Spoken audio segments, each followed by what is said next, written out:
নিৰঞ্জন হাজৰিকাক মানুহৰ ফালৰ পৰা এখন ধন্যবাদ জনাইছোঁ আৰু আশা কৰিম যে ৰ'দগোষ্ঠীয়ে আগৰ দৰে কাম কৰি যাওক আৰু যি আমাৰ এখন ৰ'দৰ যিখন আলোচনী এই আলোচনীখনৰ আৰু সমৃদ্ধ হওক আৰু প্ৰতিবাৰে এই ৰ'দৰ যি আলোচনী ওলাই থাকক আৰু জয়ন্ত বৰুৱাক সাহস দিয়ক, তেখেতৰ স্বাস্থ্য সুস্থ ৰাখক তাৰ কামনা কৰি পুনৰ ৰ'দগোষ্ঠীৰ সমূহ বিষয়ববীয়াক ধন্যবাদ জনাই মই এই গ্ৰন্থখন উন্মোচনৰ দিশে আগবাঢ়িছোঁ। বিশ্বনাথ নগৰৰ মাজমজিয়াত পথৰ মাজমজিয়াতে ৰ'দগোষ্ঠীৰ ৰথ আলোচনী উন্মোচন।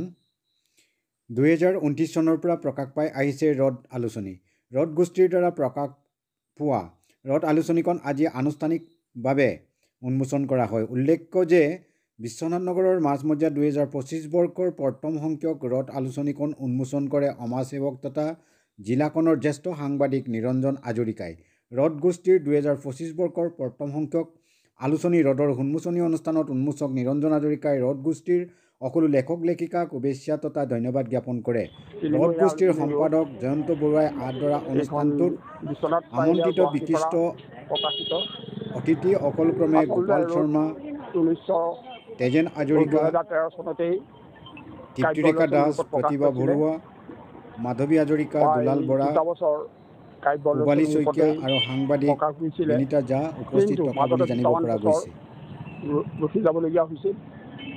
পুনৰ 2019 চনৰ পৰা এই কাব্য আলোচনীখন সম্পূৰ্ণ আলোচনী হিচাপে আমি প্ৰকাশ কৰি আহিছোঁ।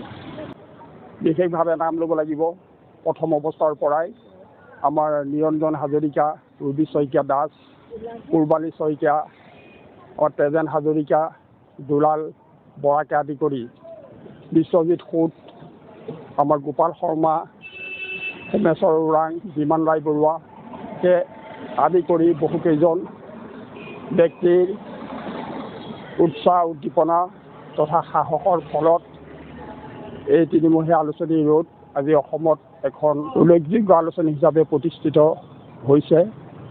আৰু আমি এই ৰ'দ আলোচনী নিৰ্ভৰ কৰি আমাৰ ৰ'দ গোষ্ঠীৰ যোগেদি প্ৰতি বছৰে আমি ৰ'দৰ বৰ্ষপূৰ্তি অনুষ্ঠান অনুষ্ঠিত কৰি আহিছোঁ আৰু ইতিমধ্যে এই আলোচনীখন উন্মোচন কৰিলোঁ।